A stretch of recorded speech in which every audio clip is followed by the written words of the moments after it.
Magandang buhay po mga ka-anglers. Ayan mga ka-anglers. Gawa po tayo ng isang napakasimpleng rig for perks. Ayan. Natutunan ko po ito kay Master Willie Cunanan. Gawa po tayo. Sukat po tayo ng mga 1 meter. Ayan. Mga 1 meter po. Napakasimple, meron po tayong weight. Ginawa ko na rin po ito. Lagyan po natin ng butas. Ayan. Meron po tayong swivel, yan o. Para madali. Napakasimpleng rig. So, gamit ko po yung 10 pounds na line o linya. Para po hindi kita ng perks. So, napakasimple po nito. Simpleng-simple. Pero, epektibo. Bakit po nasabing epektibo? Kasi nga po, nung binigyan ako ni Willie Cunanan, ni Brother Willie Cunanan, ng rig, ayun na po yung aking ginamit. Ay talagang, kada hagis ay may kagat. Yan, kada hagis ay may kagat. So, sumukat po tayo ng mga, ito po yung ating pinaka-top. Ito po yung first natin. Sukat po tayo kung sa dangkal, isa't kalahati. Ayan, isa't kalahati. Ito po yung ating first, natin tanda po niyo, first hook natin. So, pwede po natin gamitin ang 4, 6, and 8 na hook sa mga perks. Yan. So, tatlong buhol. And then, gamitin po natin ang ganitong style. Napakasimple. Pwede po kayo magpaturo sa amin lahat naman po tayong magagaling. Ito po ay sharing lamang doon sa mga beginners, ika nga. Panoorin lang po ninyo ito. Sharing lang po natin ito,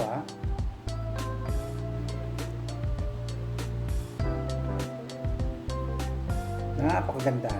See? Matibay. Ayan o. And then, simula po dito sa ating first hook, isang dangkal at kalahati din.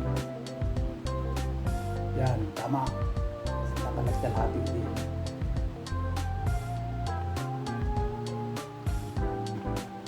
Ganun din po ang step.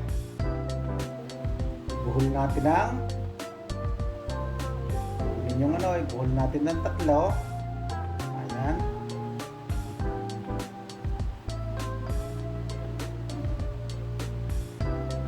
Pinuli. Same procedure again. Yan. Tapos kunin dito. Yan. At ilagay ulit doon. Pasok doon sa para siya ay mag-lock. Ayan. And then, lagyan natin ng konting laway. Ayan. Ito nyo. Ayan. So, nakuha na natin, tapat ito po yung ating bottom. Ito yung ating bottom. Ito yung top natin. So, ilagay na natin doon sa top yung ating pinaka-swivel para po kapit lang tayo ng kapit sa ating rod na meron na rin doon sa dulo. Ayan o. Para ganun natin. Ganyan po lang kasimple. So, paano po natin na itatali doon sa ating swivel? Ito po yung dulo. Pasok natin doon sa unang butas. Yan, lago na mata ni ayan natin, tapos pasok ulit natin na isa.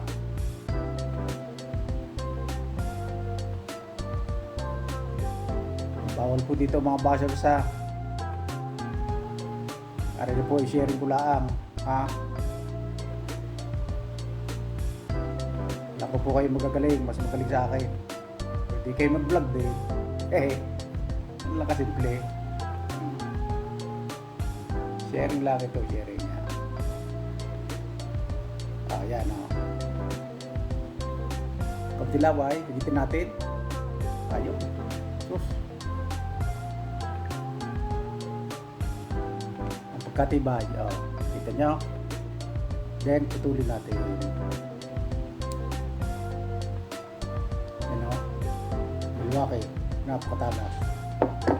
Ayan o. Ito na yung ating top. Yung lakad tayong gayon o. First hook. Second hook. Hindi pa po dyan nagtatapos. At pwede na natin ilagay yung ating hook dito. So, kung gusto nyong mas madaling palitan yung weight, maglagay din kayo dito na swivel na mayroong hook sa dulo. Yung lock na ano. Pero ako, ginagawa ko ganito na lang. Lalagay ko ito lang ganun. Or, kung permanent na ninyong gagamitin yan, pwede ninyong permanent na nut na lang. Pero kung hindi naman, pwede kayong gumawa ng ganito. Yan, ito. Ha? Para pag mapapalitan ninyo o matatanggal ninyo yung inyong weight. Napakasimple. Ganito lang ninyo. Ha?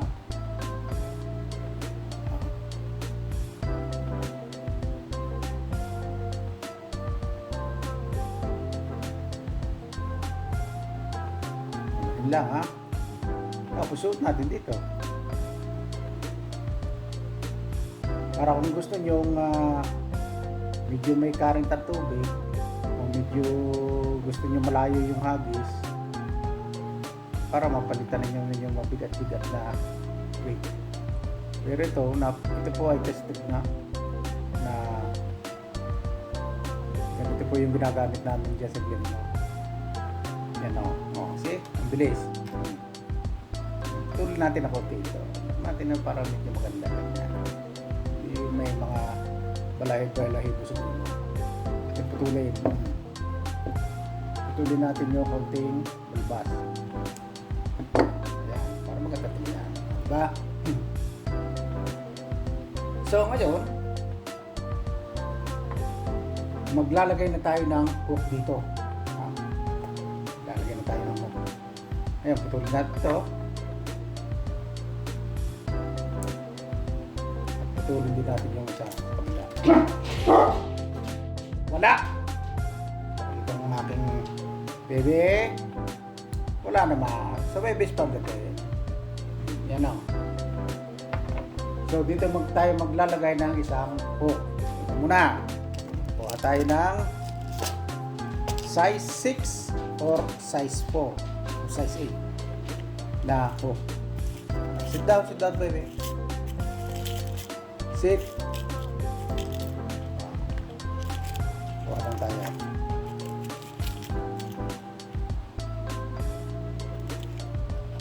Medyo maliit po yung size 4 at 6 and 8. Yan. Yan. Ito. Pang perch talaga. Yan.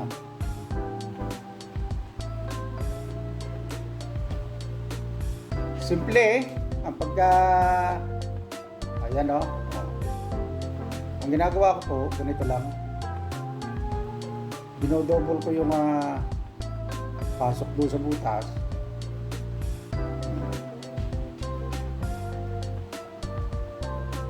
Ayan o. Ito nyo.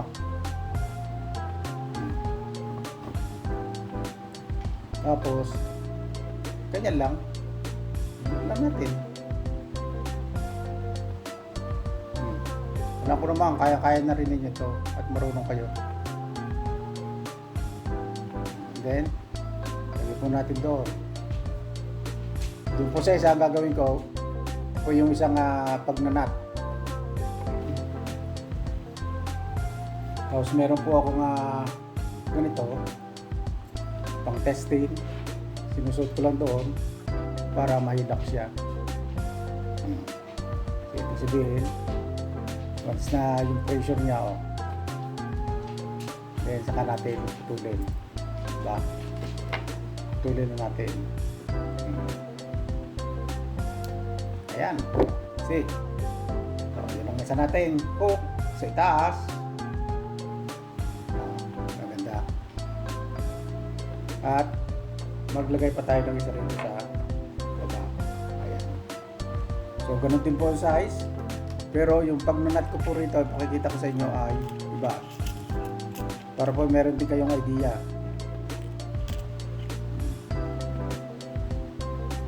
Para po meron kayong idea.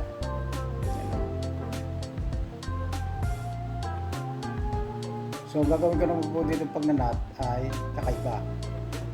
Kanina, direkta kong inano sa hook. Pero dito naman ay kailangan po ayan o. So, ganito ang gagawin ko dito. Ito yung hook. Pero, igagano ko siya. Ayan, di ba?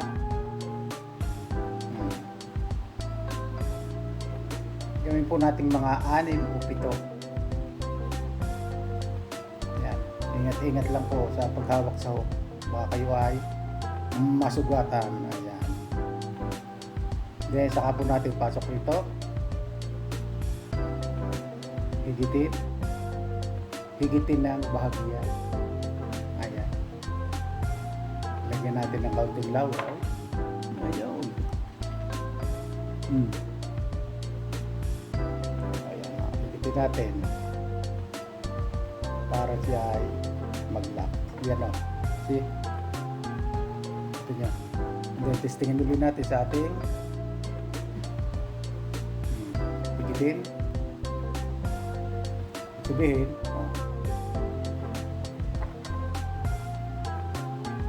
kayang-kaya niya. Kaya niya na yung bigat ng mahuli natin. Kahit ang mahuli natin dito ay 5 ay bigla maputol lang ating ano. Yan. So ito na po yun. Napakasimple. See? Ngayon, pwede na natin ihagis. Diba? Nangyayari po yan, nakaganyan siya. Sa ilalim. Nandito yung bait natin. Nakaganyan siya. So, maganda ito para hindi masyadong sasabit sa haba yung inyong weight, para hindi masyadong sumasabit sa damo sa ilalim. Para pwede nyong hilahilahin. Hilahilahin. Para medyo gumagalaw-galaw yung maging visible. Ayan. So ito yung natutunan ko lamang po sa panonood at sa sharing ng ating mga ka-anglers. Kaya binablog ko rin, ika nga, para ma-share din. Ayan. Napakasimple. Ito po yung simple rig para sa pegs. Ayan, gamitin po ang 4 or 6 or 8 na hook. Ang ginagawa ko po, pag tatlo yung hook ko, ginagawa kong assorted. 4, 6, and 8. Mamimili diyan. Mamimili. Ayan. So, pwede na po itong gamitin. Ayan o. Talagang napansin ko po, napakaganda nga pain pagdating sa perks diyan sa Glenmore ay Mego. Talaga nga, ang bilis po nilang kumagat pag Mego. Kahapon po, ang bilis ng kagat eh. Pero okay din naman po bulate. Kaso mas ano nila yung Mego. Pero yung bulate, peribasa, wala naman akong o kaya yung ang bulate nga, madali lang matanggal. At di kailangan ayusin natin yung pagsasabit. Yan o. Ayan. So, bilhin natin yung medyo bulateng pino. Yan. Okay na po. So, huwag niyo pong kaligtaan na mag-subscribe dito sa aking YouTube channel, yung The Ecclesiastes Vlog, at Coco, at Cutie Coco Vlogs. Ayan po. Salamat po. At salamat po sa suporta ninyo sa panonood ng aking vlogs about sa fishing, about sa life in Canada. So, kits uli po tayo sa ating fishing spot dyan sa Glenmore Reservoir. Ayan. Salamat po. Ito po ang inyong paglingkod. Lagi nagsasabing, ang buhay ay maikli lamang. Kaya, ipagpatuloy natin ang pagpipishing. Yan, para ma-enjoy tayo, maalis yung ating stress sa loob ng isang linggo. Wala naman tayong ginagawa sa bahay. Lalo na mga seniors ay go fishing. Maglibang. Hindi naman po yung huli ang nakakapagpasaya rin ng huli. Bonus o bonus. Pero once na tayo po ay nandoon at kahit kagat man laang gumalaw ng konti yung ating iba po yung pakiramdam, yung kaba, yung pumbugso ng ating puso ay napakaganda na exercise yan. Huwag lamang po yung may mga sakit sa puso at baka matuluyan. So ika nga, napakaganda ng pakiramdam, napakasarap ng pakiramdam kapag tayo ay nakakaranas ng kinakagatan. Ayan, kinakagatan. Tapos meron tayong mga kapwa Pilipino na nakakakwentuhan, di ba? Ang sarap ng pakiramdam. Yan o. Tapos makakahuli pa, di bonus na yan. Paghuli. Minsan, yung iba, katulad ni Brother Willie Cunanan, siya po ay hindi masyadong nagdadala. Ang mga huli niya pinamimigay. Yan talagang di ba? So, sa mga ito po ay naman ay sharing ko lang doon sa mga beginners. Pero doon sa mga mga tahiran na anglers ay alam ko marami kayong idea. Mas magaling kayo kaysa akin. So, salamat po sa inyong panonood. At lagi po natin tatandaan yung sinabi ko, ang buhay ay maikli lamang. Kaya basahin po natin yung nasa filosofiya ng mga ngaral. Yung 5:18 hanggang 20. Ayan. So, sa filosofiya ng mga ngaral. Naroon po. Salamat po.